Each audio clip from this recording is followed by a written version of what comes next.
नमस्कार विद्यार्थी मित्रांनो, इग्नाइट अकॅडमीच्या यूट्यूब चॅनलवर मी परशुराम शिंदे आपल्या सर्वांचं पुन्हा एकदा सहर्ष स्वागत करतो. सध्या भारतामध्ये सगळ्यात जास्त जी चर्चा आहे ना ती कशाची आहे तर एकतर सेन्ससची, दुसरी चर्चा आहे ती म्हणजे भारतामध्ये गॅस संपलाय, पेट्रोल संपेल की काय याची, तिसरी चर्चा कोणती आहे तर आपल्या असणाऱ्या भारतातल्या मतदारसंघाची असणारी रचना परत एकदा चेंज होण्याची शक्यता आहे का, कारण 2026 हे वर्ष त्यासाठी अतिमहत्वाचं आहे. चौथी चर्चा नक्कीच डोनाल्ड ट्रम्प यांची आहे. म्हणजे डोनाल्ड ट्रम्प आपल्याशी काही संबंधित नसले तरी पण साहेब काय निर्णय घेत आहेत या अनुषंगाने असणाऱ्या भारतीय विचार करत असतो की आज कोणता बाबा बॉम्ब टाकलाय साहेबांनी, भाषणाचा, बोलण्याचा. या सगळ्या गोष्टी चर्चेमध्ये असताना आपल्याला परीक्षेच्या दृष्टिकोनातून काय बघणं आवश्यक असणार आहे तर डिलिमिटेशन कमिशन म्हणजे प्रत्यक्षात मतदारसंघाची असणारी पुनर्रचना यासाठीचा असणारा जो निर्णय आहे त्या अनुषंगाने प्रोसेस कशी आहे, कशा पद्धतीने घटनेमध्ये याच्या अंतर्गत असणाऱ्या तरतुदी मेन्शन केलेल्या आहेत, या सगळ्यांचा आढावा आपण आजच्या सेशनमध्ये घेऊया. प्रॉपर वे असणारी संपूर्ण माहिती तुम्हाला याच्यामध्ये मिळणार आहे. म्हणजे तुमचे 2 क्वेश्चन नक्कीच या अंतर्गत आपले आजच्या सेशनच्या अनुषंगाने कन्फर्म होतील. तो म्हणजे डिलिमिटेशन कमिशनचा पार्ट असेल, त्या संबंधित असणारे आर्टिकल असतील, त्या संबंधित असणारे महिलांच्या रिझर्वेशनचा मुद्दा असेल, किंवा आता सध्या जे तुम्ही डिस्कस करताना पाहिलं असेल या ठिकाणी तर तो आहे अमेंडमेंट बिल नंबर 131. या सगळ्या गोष्टी काय आहेत ते आपण या अंतर्गत बघूया कशा पद्धतीचा रेफरन्स येतो. का, कारण एकीकडं अमेरिकेसारखा असणारा देश 1913 पासून त्यांच्या असणाऱ्या जो लोअर हाऊस आहे ना त्या लोअर हाऊस मध्ये कोणत्याही पद्धतीच्या जागांमध्ये चेंजेस करताना दिसत नाही. म्हणजे 435 जागा त्या ठिकाणी आपल्याला कॉन्स्टंट दिसतात. म्हणजे 100 वर्षांच्या गॅप नंतर, 100 म्हणजे असं म्हणून आपण 110 वर्षांच्या गॅप नंतर सुद्धा त्या देशांमध्ये जागांची संख्या कमी जास्त करण्याची आवश्यकता वाटली नाही. तर फ्रीज करून टाकला डाटा त्यांनी. काय होतं अशी यंत्रणा. दुसरीकडे युरोपियन युनियन सारख्या असणाऱ्या संघटनांच्या अंतर्गत सुद्धा जागा कमी कमी होत जाताना दिसत आहेत आपल्याला. अशा कंडिशनमध्ये भारतामध्ये लोकसंख्येचा विचार करत भारतातल्या असणाऱ्या मतदारसंघाची संख्या वाढत चालली. याच्यामध्ये सुद्धा खूप मोठा असणारा द्वंद्व चालू आहे, विवाद चालू आहे, विरोध चालू आहे. का, कारण एका साईडला दक्षिण भारतातील असणाऱ्या राज्यांचा उल्लेख या ठिकाणी केला तर ते राज्य म्हणतात की आम्ही लोकसंख्या नियंत्रणासाठी खूप मोठ्या प्रमाणावरती प्रयत्न केलेले आहेत आणि लोकसंख्या नियंत्रण करण्यावरती आम्ही सक्सेस झालोय. पण उत्तरेकडच्या असणारे राज्य आहेत ना ते लोकसंख्या नियंत्रणामध्ये तेवढ्या पद्धतीची असणारी सक्सेसफुल भूमिका त्यांची दिसत नाही. मग जिथं ते फेल ठरले त्या असणाऱ्या राज्यांना तुम्ही लोकसंख्येच्या बेसवरती मतदारसंघाची संख्या जास्त देणार. याचा अर्थ काय, केंद्रामध्ये ज्या असणाऱ्या सरकारला निवडून यायचं असेल, ज्या पक्षाला निवडून यायचं असेल तो सगळ्यात जास्त असणारा लक्ष कुठे देईल तर तो लक्ष देईल या असणाऱ्या उत्तर असणाऱ्या भागांमध्ये. मग अशा कंडिशन्समध्ये हिथं आमच्यावरती भेदभाव होतो की काय, अशा पद्धतीची असणारी एक प्रकारची मागणी सुद्धा, एक प्रकारचं असणारं स्वतःचं मत सुद्धा दक्षिणेकडच्या असणाऱ्या राज्य या ठिकाणी मांडताना दिसतात.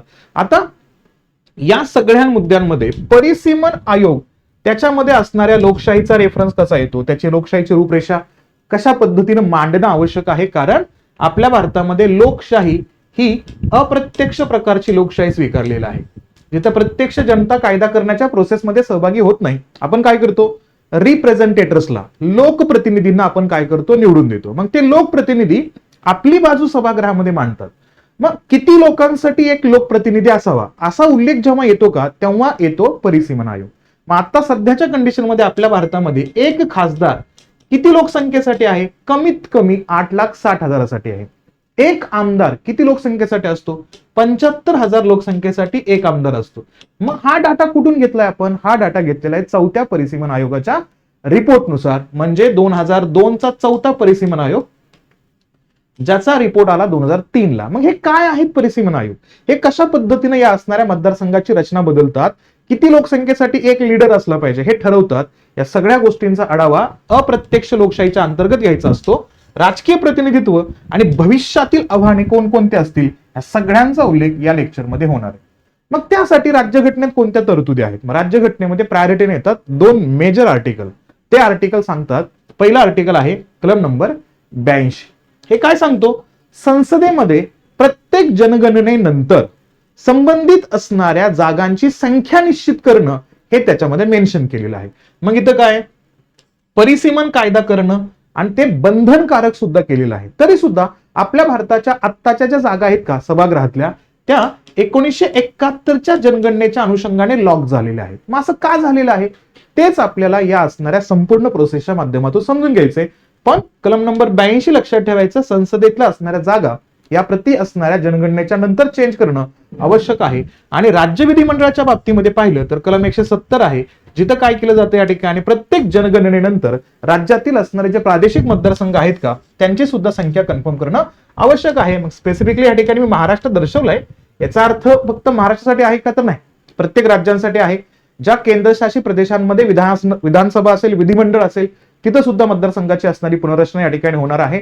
आणि मुळात पुनर्रचना करण्याचं काम असतं इलेक्शन कमिशनचं. आपल्या भारतामध्ये इलेक्शन कमिशन का काम करत नाही? आता हा निगेटिव्ह अँगलने घेऊ नका, मी फक्त प्रश्न विचारलाय, इलेक्शन कमिशन का काम करत नाही? कारण इलेक्शन कमिशन हा स्थापनेपासून, इलेक्शन कमिशनची स्थापना कधीची आपल्या भारतामध्ये? इलेक्शन कमिशन ऑफ इंडियाची 25 जानेवारी 1950 या दिवसापासून ते ऑक्टोबर 1989 पर्यंत आपल्या भारताचा इलेक्शन कमिशन होतं फक्त एक सदस्याचा, म्हणजे तिथं एकच फक्त मुख्य आयुक्त होते. त्यानंतर 3 आयुक्त म्हणजे 2 इतर आयुक्त त्यांच्यासोबत जोडले, अशी 3 संख्या झाली, ती पण फक्त 3 महिन्यांसाठी. नंतर परत ऑक्टोबर 1993 परत इथं निवडणूक आयोगामध्ये 3 मेंबर झाले. आजपर्यंत 3च मेंबर आहेत त्या ठिकाणी, एक मुख्य आयुक्त असतात आणि 2 त्यांना सहाय्यक असणारे आयुक्त त्या ठिकाणी आपल्याला दिसतात.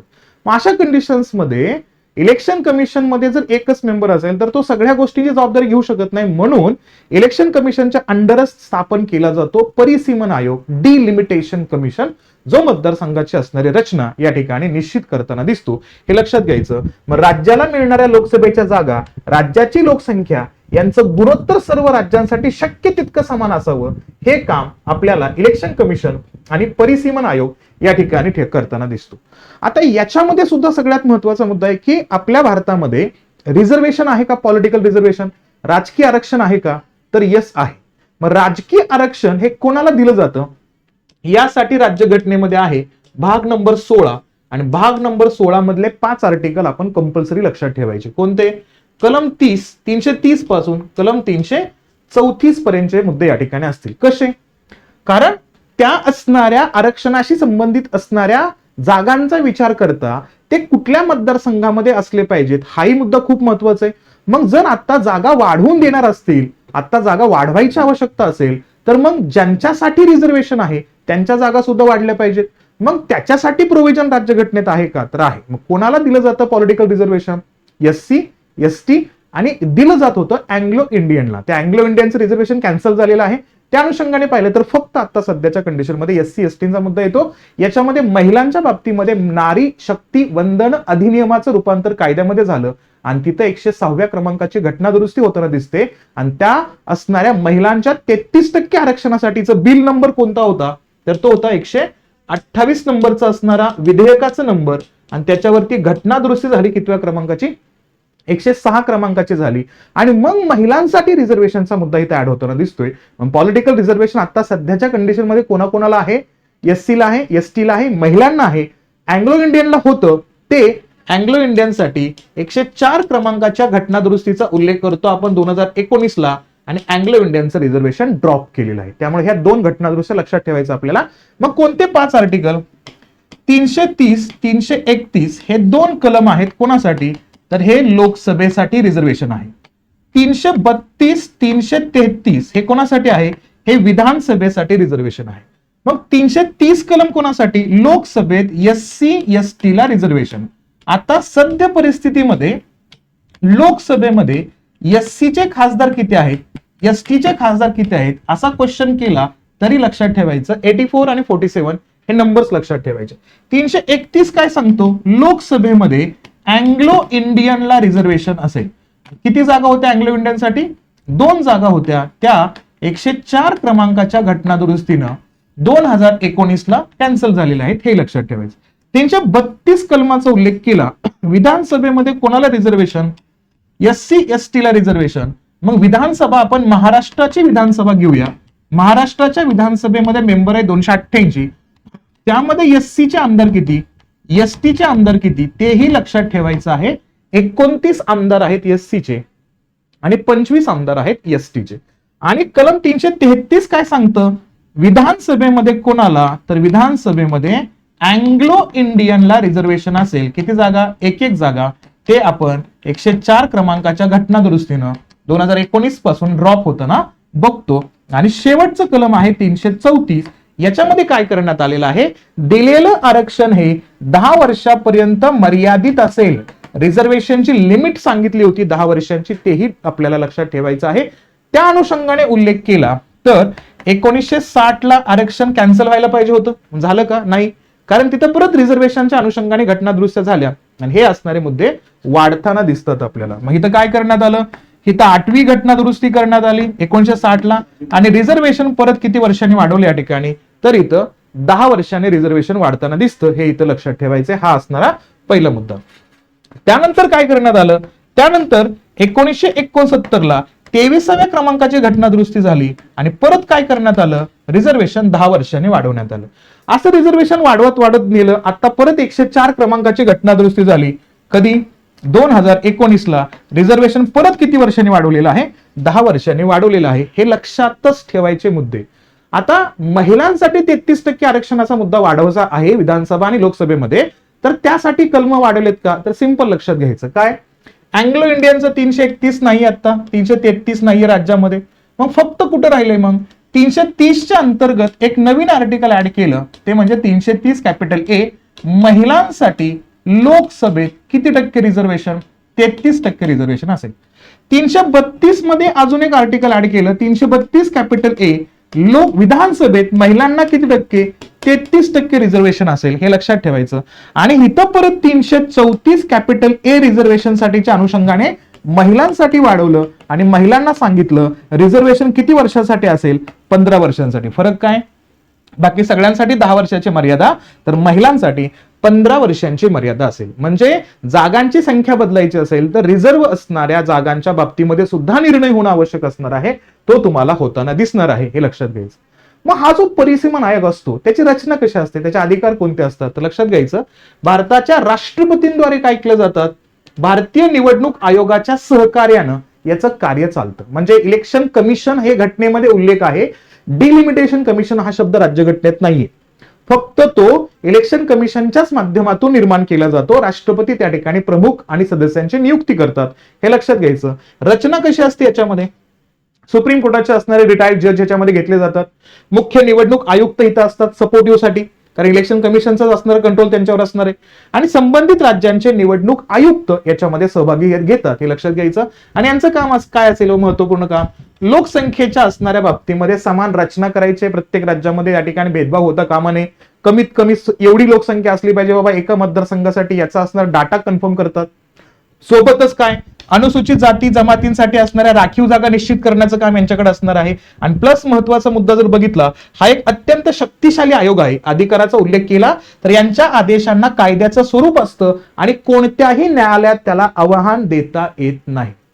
डिलिमिटेशन कमिशनच्या रिपोर्टला अंमलबजावणी केली तर कोणत्याच न्यायालयात जाता येत नाहीये. मग इथं सगळ्यात महत्वाचा मुद्दा येतो सेपरेशन ऑफ पॉवरचा मुद्दा. आर्टिकल नंबर 122 लक्षात ठेवायचं. या ठिकाणी संसदीय कामकाजाच्या अंतर्गत न्यायालयीन हस्तक्षेप प्रतिबंधित असेल, न्यायालयाला हस्तक्षेप करता येणार नाहीये, हे लक्षात ठेवायचं. आणि आता हा परिसीमन आयोगाचा उल्लेख का महत्वाचा आहे, कारण 2026 मध्ये जागा बदलणं आवश्यक आहे. जागा बदलणं का आवश्यक आहे, कारण त्याच्या पाठीमागचा आहे बॅकग्राऊंड. काय बॅकग्राऊंड आहे की आपल्या भारतामध्ये आजपर्यंत परिसीमन आयोग किती स्थापन झालेत आणि किती वेळा लोकसभेच्या जागा कन्फर्म झालेल्या आहेत. लोकसभेच्या जागावरनच विधानसभेच्या जागा कन्फर्म होतात, विधानसभांच्या जागांवरनच राज्यसभेच्या जागा कन्फर्म होतात, विधानसभेच्या जागांवरनच विधान परिषदेच्या जागा कन्फर्म होतात. म्हणून फक्त डिलिमिटेशन कमिशन लोकसभेच्या जागांबद्दलच बोलत असतो, हे इथं लक्षात ठेवायचं. मग आतापर्यंतचा उल्लेख केला तर आतापर्यंत किती परिसीमन आयोग आलेत. युपीएससीचा असणारा प्रीचा पेपर होता, त्याला डायरेक्टली हा प्रश्न विचारला होता, आजपर्यंत किती परिसीमन आयोग स्थापन झाले, फक्त 4. सिंपल एवढा प्रश्न त्या ठिकाणी विचारण्यात आला होता. डीसी किती स्थापन झालेले, 4. पण एक लक्षात घ्यायचं, आपल्या भारताची पहिली लोकसभा जे 1952 ला निर्माण झाली, किती जागांची, 489 जागांची. या परिसीमन आयोगाच्या किंवा इलेक्शन कमिशनच्या रिपोर्टवरती आलेले नाहीयेत. ह्या भारतातल्या पहिल्या लोकसभेची जबाबदारी दिली होती राष्ट्रपतींकडे.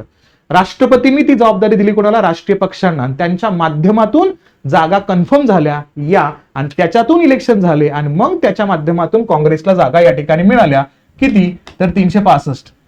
त्याच्यामुळं हा उल्लेख केला तर इथं काँग्रेसनं एक प्रकारे स्वतःच्या असणाऱ्या स्वातंत्र्यानंतरच्या असणाऱ्या भूमिकेला किंवा स्वातंत्र्यामध्ये ज्या पद्धतीनं काँग्रेसचं काम चाललेलं होतं त्याचा फायदा घेतला की काय, अशा पद्धतीची टीका सुद्धा या ठिकाणी केली जाते एवढ्या जागा जिंकल्या यासाठी. आणि आपल्या भारताची पहिली राज्यसभा होती 216 जागांची, आणि 216 जागांमध्ये असणारे जे सदस्य निवडले गेले ना, कारण त्यावेळेस विधानसभा नव्हत्या, कारण राज्यसभेमध्ये सदस्य कुठून निवडून दिले जातात, विधानसभातून.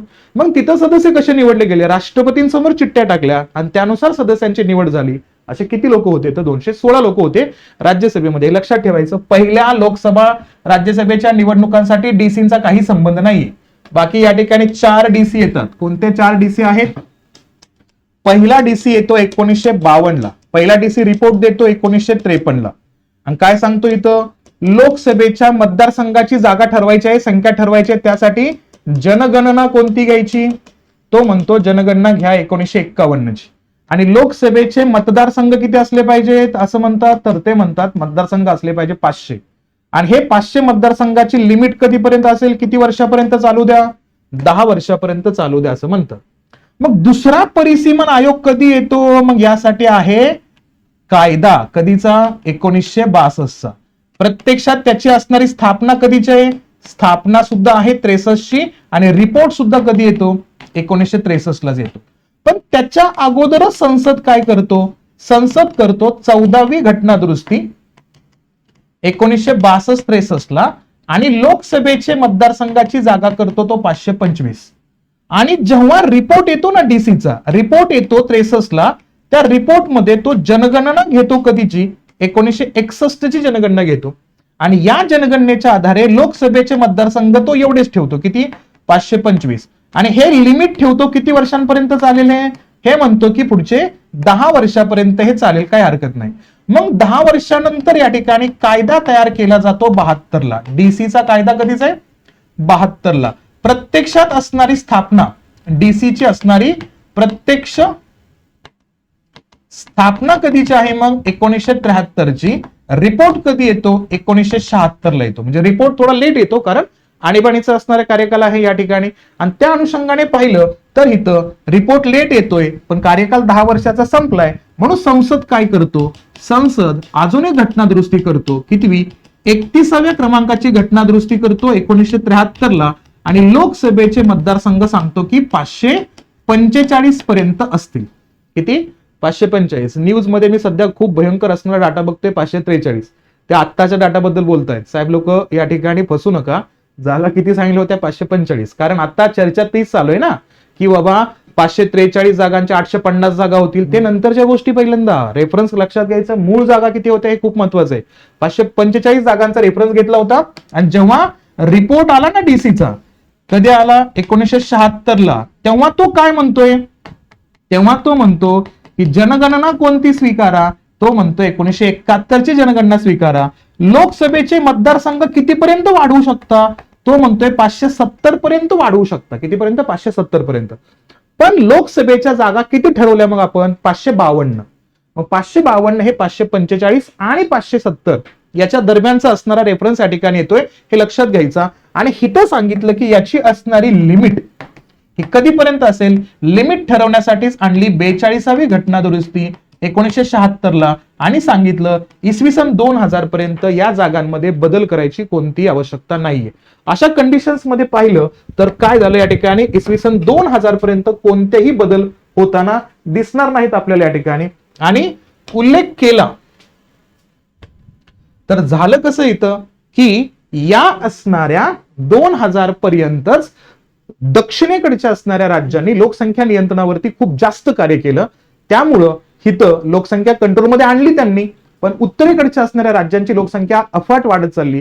त्या अनुषंगाने आता जे वाद सुरू आहेत, दक्षिणेकडचे राज्य, त्यातल्या त्यात तेलंगणा असेल, तमिळनाडू असेल, केरळ असेल, हे सगळे राज्य या ठिकाणी डिमांड करतायत. तो डिमांड म्हणजेच कोणते असेल या ठिकाणी, की फक्त लोकसंख्येचा क्रायटेरिया विचारात घेऊ नका, इथं इतर सुद्धा क्रायटेरिया विचारात घ्या आणि मग त्याच्या आधारे मतदारसंघाची पुनर्रचना करा. आता नीट आहे का, 2000 पर्यंत या जागा चेंज करायची गरज नाहीये. मग 2000चा कार्यकाल आला आणि त्याच्यानंतर 2001 ला 84व्या क्रमांकाची घटना दुरुस्ती सांगितली. आणि काय सांगितलं, की या असणाऱ्या जागा ज्या आहेत ना 570 पर्यंत तुम्ही 2026 पर्यंत लिमिट नेली, 2026 पर्यंत चेंज करायची आवश्यकता नाही. मग आता तुम्हाला जो प्रश्न विचारला जाऊ शकतो तो हाच, 84व्या क्रमांकाची घटना दुरुस्ती 2026 पर्यंत बदल करायची आवश्यकता नाहीये, मग 26 नंतर बदल होणार आहे. तोच मुद्दा आता चर्चेमध्ये येतोय, त्या अनुषंगाने लक्षात ठेवायचं. पण तरी पण चौथा डीसी स्थापन केला 2002 ला. त्या डीसीचा रिपोर्ट कधी आला? रिपोर्ट आला 2003 ला. आणि हा रिपोर्ट लागू कधी झाला? हा रिपोर्ट झाला लागू 2008 ला. हे लक्षात ठेवायचं. आणि मतदारसंघाच्या जागा किती सांगितल्या यांनी? लोकसभेच्या मतदारसंघाच्या जागा 570 पर्यंत नेऊ शकता. जनगणना स्वीकारली कधीची? 1991 ची. पण ही जनगणना मतदारसंघाची संख्या ठरवण्यासाठी नाहीये. मतदारसंघामध्ये असणारा गावांची संख्या, लोकांची संख्या किती असली पाहिजे, लोकसंख्या किती असली पाहिजे हे निश्चित करण्यासाठीची असणारी जनगणना स्वीकारली होती. हे लक्षात घ्यायचं. ठीक आहे. पण 91 ची जनगणना सुद्धा खूप पाठीमागचे, कारण 2002 चा डीसी आहे. म्हणून काय केलं पुढं? 87व्या क्रमांकाची घटना दुरुस्ती झाली 2003 ला आणि सांगितलं एका मतदारसंघामध्ये किती लोकसंख्या असली पाहिजे यासाठी तुम्ही जनगणना 1991 ची नका घेऊ, ती कधीची घ्या? 2001 ची घ्या, असा निर्णय झालेला आहे. तर हे असेल संपूर्ण रामायण महाभारत तुमचं. हे जर तुम्हाला समजलं, हे जर तुम्ही समजून घेतलं, कसलाही प्रश्न विचारू द्या आयोगानं, तुम्ही 100% याचं असणार उत्तर या ठिकाणी देणार आहात. मग किती वेळा झालेला आहे? 4 वेळा परिसीमन आयोग आहे. 52 चा कायदा, 62 चा कायदा, स्थापना 63 ची, 72 चा कायदा, स्थापना 73 ची आणि 2002 चा, असे 4 डीसी आहेत. 76 ला काय करण्यात आलं? 42व्या घटना दुरुस्तीनं इसवी सन 2000 पर्यंत तुम्हाला संख्या बदलण्याची आवश्यकता नाहीये असं सांगितलं. 2001 ला काय केलं? 84व्या क्रमांकाची घटना दुरुस्ती केली. 1991 च्या असणाऱ्या लोकसंख्येच्या आधारे मतदारसंघाचं पुनर्रचना केले जाते, पण 2026 पर्यंत बदलण्याची आवश्यकता नाही असा उल्लेख केला. आणि 2003 ला काय करण्यात आलं? 87व्या क्रमांकाची घटना दुरुस्ती केली. 1991 च्या ऐवजी 2001 ची जनगणना या ठिकाणी विचारात घेतली होती. हे लक्षात घ्यायचं. आता परिसीमन करणं का गरजेचं आहे? कारण लोकसंख्येच्या प्रमाणामध्ये प्रतिनिधित्व मिळणं गरजेचं आहे. म्हणजे ते योग्य प्रतिनिधित्व असलं पाहिजे. एक नागरिक, एक मत आणि एक मूल्य, ह्या लोकशाहीच्या मूळ तत्वाला जागृत राहणं आणि प्रत्येक व्यक्तीला वाटलं पाहिजे किमान. आता किमान का शब्द वापरतोय? कारण अंबानी वोटिंगला गेलात आणि तुम्ही वोटिंगला गेलात, मी वोटिंगला गेलो, तर सगळ्यांना वाटतं ना की त्यांच्या मताचं मूल्य आणि माझ्या मताचं मूल्य सेम आहे. हेच आहे लोकशाहीचं असणारं अति महत्वपूर्ण असणारी यंत्रणा आणि त्याचं असणारं जे वैशिष्ट्य आहे ते दाखवण्यासाठी आपल्याला योग्य प्रतिनिधित्व द्यावं लागेल. समानता आणायची आपल्याला. मग बऱ्याच वेळा काय होतं? वेगवेगळ्या क्षेत्रातील लोकसंख्या स्थलांतरित होत असते, जागांचं वाटप त्या ठिकाणी कमी जास्त होऊ शकतं, त्यामुळे यांचा बदल करणं आवश्यक असणार आहे. वंचितांच्या संरक्षणाची जबाबदारी खूप महत्वाची आहे. SC ST असणाऱ्या घटनात्मक तरतुदींचा उल्लेख जिथं आपण आता डिस्कस केलं, भाग नंबर 16 चा रेफरन्स या ठिकाणी. लोकसंख्येच्या प्रमाणामध्ये या ठिकाणी पॉलिटिकल रिझर्वेशन दिलंच पाहिजे, हा मुद्दा याच्यामध्ये आणतो. संघ राज्यवादाचा मुद्दा या ठिकाणी येतो. राज्यामधलं असणारं जे कोलॅबरेशन आहे त्यासोबत सेंटरचं असणारं जे कोलॅबरेशन, हे दोन्हीही मेंटेन ठेवणं, केंद्र आणि राज्य यांच्यातले असणारे सहसंबंध कायम ठेवणं आवश्यक आहे. त्यासाठी परिसीमन करावं लागेल. आणि आता सध्या सगळ्यात मोठी असणारी अडचण कोणती आहे? साऊथकडचे राज्य म्हणतात की आम्ही लोकसंख्या कंट्रोलमध्ये आणली. देशाच्या एकूण लोकसंख्येच्या फक्त किती आहे? 18% लोकसंख्या आहे, पण आमचं जीडीपी मधलं कॉन्ट्रीब्युशन किती आहे? ते म्हणतात 35% कॉन्ट्रीब्युशन आहे. त्यामुळं लोकसंख्येचा क्रायटेरिया घेऊन तुम्ही आमच्या जागा कमी करू नका असं असणारं मत आहे. उत्तर भारताची लोकसंख्या वेगळी आहे, लोकसंख्या वाढीचा दर जास्त आहे. नवीन परिसीमन प्रक्रियेमध्ये लोकसभेच्या अतिरिक्त जागांचा प्रचंड फायदा या उत्तरेकडच्या राज्यांना होऊ शकतो असा असमतोल आता साधतोय. त्यासाठीच एक अंदाज मांडण्यात आलेला आहे. 26च्या जनगणनेच्या आधारावर जर संभाव्य जागांचा उल्लेख केला तर 543 जागा आता ठेवल्या तर उत्तर प्रदेशला जागा वाढवून द्याव्या लागतील. किती वाढवाव्या लागतील? 11 जागा. बिहारमध्ये 10 जागा वाढतील, राजस्थानमध्ये 6 जागा वाढतील. तोटा कोणाला होईल? तामिळनाडूला 8 जागा कमी होतील. आंध्र प्रदेश, तेलंगणाला सुद्धा 8 जागा कमी होतील. केरळाला 8 जागा कमी होणार आहेत. हे लक्षात घ्यायचं. आणि सोबत उल्लेख केला तर या ठिकाणी जर जागा किती 848 पर्यंत गेल्या, या 850 पर्यंत गेल्या असं समजू आपण, तर सर्वाधिक जागांची वाढ कुठं होईल? उत्तर प्रदेशमध्ये 63 जागा वाढतील, बिहारमध्ये 39 जागा वाढतील, मध्य प्रदेशमध्ये 23 जागा वाढतील, केरळमध्ये कोणतीच वाढ होणार नाही, 20 जागा मिळतील, हिमाचल प्रदेश स्थिर राहील, पंजाबमध्ये फक्त 5 जागा वाढतील. म्हणजे काय होईल? उत्तरेकडे ज्या व्यक्तींनी, ज्या पक्षांनी लक्ष दिलं तिथं त्यांनी जागा जिंकून आणल्या की ते सत्ता प्रत्यक्षात स्थापन करू शकतात. म्हणून तर म्हणतात ना, लोकसभेत जायचा रस्ता युपीतून जातो. का युपीतून जातो? कारण सगळ्यात जास्त असणाऱ्या मतदारसंघांचा उल्लेख केला लोकसभेच्या, तर ते कुठं दिसतात तुम्हाला? या ठिकाणी हा रेफरन्स दिसतो 80 जागांचा युपी मधनं. असं होतं कामा नये, यासाठी आता दक्षिणेकडचे राज्य खूप मोठ्या प्रमाणात विरोध करताना दिसतात. इतर प्रशासकीय आणि राजकीय चिंता काय आहे? की आता सध्या निधी खूप अपुरा आहे भारताकडे, कारण 15व्या वित्त आयोगानं काय केलं, कर वितरणासाठी 2011ची जनगणना कन्फर्म केलेली आहे. आता जनगणना कंप्लीट करण्यासाठी 2 फेजमध्ये आपण टार्गेट ठेवले 26-27ला. त्या अनुषंगाने आता ही असणारी जी काही गती आहे का कामाची ती कमी होऊ शकते का, अजून अडचणी त्या ठिकाणी फेस करता येऊ शकतात का, या अनुषंगाने हा मुद्दा दिला इथं. कारण का 1971च्या असणारी जनगणनेचा आधाराच्या अनुषंगाने ही असणारी कराची भूमिका आणलेली आहे. जर आता आपण जनगणनेचा आधार चेंज केला तर आपल्याला कराची रचना सुद्धा बदलावी लागेल आणि त्याच्यानुसार राज्यांचा असणारा कराचा वाटा वाढेल. मग त्यानुसार इतर रक्कम कशी अरेंज करायची हा सगळ्यात मोठा प्रश्न येतो. एससी एसटी आरक्षणावरचा परिणाम या ठिकाणी बघितलं तर कलम 330-332 या अंतर्गत एससी एसटीच्या अनुषंगाने असणाऱ्या जागांची संख्या या ठिकाणी चेंज करावी लागणार आहे. ती जर चेंज केली नाही तर भारतामध्ये यातून परत वेगळ्या पद्धतीचा असणारा एक दृष्टिकोन तयार होणार आहे. या अनुषंगाने तो खबरदारीने निर्णय घेणं सुद्धा खूप गरजेचं असणार आहे. राजकीय सत्तेचं स्थलांतर सुद्धा होणार आहे. दक्षिणेकडून सत्तेचा समतोल उत्तरेकडे झुकण्याची शक्यता खूप जास्त आहे. त्यामुळं हिथं जनाधार गमावलेल्या असणाऱ्या व्यवस्थेअंतर्गत विचार केला जातो. मग इथं कम्पॅरेटिव्हली चेक केला जातो अमेरिकेमध्ये कशी आहे पद्धत. अमेरिकेमध्ये बघितलं तर समान प्रमाण पद्धतीचा उल्लेख येतो. 1913ला निर्णय झाले होते 435 जागांच्या कुठं, हाऊस ऑफ रिप्रेझेंटेटिव्ह. जगातलं सगळ्यात कमकुवत असणारं कनिष्ठ सभागृह अमेरिकेचं हाऊस ऑफ रिप्रेझेंटेटिव्ह, आणि जगातलं सगळ्यात ताकदवान वरिष्ठ सभागृह आहे हाऊस ऑफ सिनेट अमेरिकेचं आहे. आणि त्या असणाऱ्या कमकुवत सभागृहामध्ये 435 जागा लॉक कधी झालेत, 1913ला. 13 नंतर 13 मध्ये लोकसंख्या किती होती, 9.4 कोटी लोकसंख्या होती, तरी त्यांनी एवढ्या जागा ठेवल्या. आता 2023चा उल्लेख केला तर 33.4 कोटी लोकसंख्या आहे, तरी सुद्धा जागांमध्ये फरक नाही पडला आणि राज्यांना एवढं काही नुकसान झालं असं तिथं जाणवत नाही आपल्याला. म्हणून 2020च्या जनगणनेनुसार 37 राज्यांच्या जागांमध्ये कोणताही बदल होताना आपल्याला दिसत नाही अमेरिकेमध्ये. पण कम्पॅरेटिव्हली युरोपियन युनियनचा उल्लेख केला, प्रमाण घटत चालले. 720 सदस्यांच्या संसदेमध्ये फक्त 27 देशांमध्ये जागांचं वाटप आहे. पण हिथं सुद्धा लोकसंख्या वाढेल तसे लोकसंख्या आणि जागांचं गुणोत्तर वाढलं पाहिजे, पण छोट्या राज्यांना संरक्षण मिळतंय. जसं डेन्मार्कमध्ये 60 लाख लोकसंख्येसाठी 15 जागा आहेत, 4 लाख लोकांमागे एक. जर्मनीमध्ये 8.3 कोटी लोकसंख्या आहेत, फक्त 96 जागांचा उल्लेख येतो, 8.6 लाख लोकांमागे एक जागा आहे. त्यामुळं कुठं ना कुठं या असणाऱ्या जागांची असणारी भूमिका युरोपियन युनियनच्या अनुषंगाने कमी जास्त होताना दिसते. पण भारतात लोकसंख्येचा रेफरन्स वाढतोय, जागा वाढण्याची खूप मोठी संख्या आहे. म्हणून तर आपण प्रोजेक्ट सेंट्रल विस्टा हा तयार केला आणि आपली असणारी पार्लमेंटरी बिल्डिंग त्या ठिकाणी हेक्झागोनल स्वरूपाचे नवीन बांधलेले आहे आणि तिथं जागा सुद्धा आपल्या वाढवून आहेत. 1111 जागांची असणारी एक सगळ्यात भली मोठी असणारी इमारत आपण तयार केलेली आहे. आणि 1921 नंतरच्या असणाऱ्या 100 वर्षांचा कारकिर्दीचा असणारा कार्यकाल कंप्लीट झाला आणि त्यानंतर आपण 100 वर्षानंतर नवीन इमारत बांधून तयार आहे. वाट बघतोय फक्त आपण आत्ताच्या असणाऱ्या या ठिकाणी जनगणनेनंतर बदलणाऱ्या परिसीमनानंतर, आणि मग आपल्याला सभागृहाच्या असणाऱ्या अंतर्गत वेगवेगळ्या राज्यातील असणाऱ्या संख्या कमी जास्त होताना नक्कीच दिसणार आहेत. निष्कर्ष काय यातून, भविष्यातील वाटचाल कसं आहे, लोकशाहीची गरज आहे परिसीमन करणं. कारण प्रत्येक असणाऱ्या लोकप्रतिनिधीला वाटलं पाहिजे की माझ्या मताची व्हॅल्यू आहे, त्यासाठी परिसीमन केलंच पाहिजे. संघ राज्याचं आव्हान आहे. कारण जग आपल्या भारतामध्ये राज्यांच्या असणाऱ्या जीडीपीचा रेशो ज्या राज्यांमध्ये जास्त आहे त्यांना असं वाटायला नको की आमची लोकसंख्या कमी आहे म्हणून आम्हाला प्रतिनिधित्व कमी आहे, आमचं जीडीपी मध्ये पार्टिसिपेशन जास्त आहे तरी पण आम्हाला काही अधिकार नाहीये. मग लोकसंख्या नियंत्रणाचे असणारे जे कायदे असतील ते कदाचित बदलले जाऊ शकतात.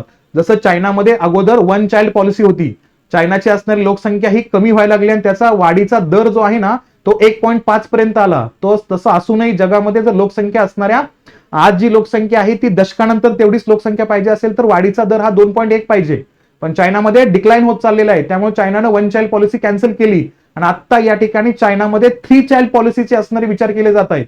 अशा व्यवस्थेअंतर्गत जर बघितलं तर लोकसंख्यासाठी असणारे कायदे कदाचित कॅन्सल होऊ शकतात राज्यांच्या अंतर्गत साऊथकडचे. त्यामुळे समतोल राखणं आवश्यक असणारे आणि सगळ्या गोष्टींचा विचार केला तर एक आपल्याला फेडरलिझमचं असणारं ऐक्य टिकवून ठेवण्यासाठी विचार करावा लागेल आणि पॉझिटिव्हली या असणाऱ्या परिसीमनावरती निर्णय घ्यावा लागणार आहे. हा रेफरन्स याच्यामध्ये असेल. सोबतच आपली असणारी बॅच कंबाईन ग्रुप बी ग्रुप सी ची तयारी करत असाल तर त्यासाठी संकल्प बॅच आपल्याकडे आहे.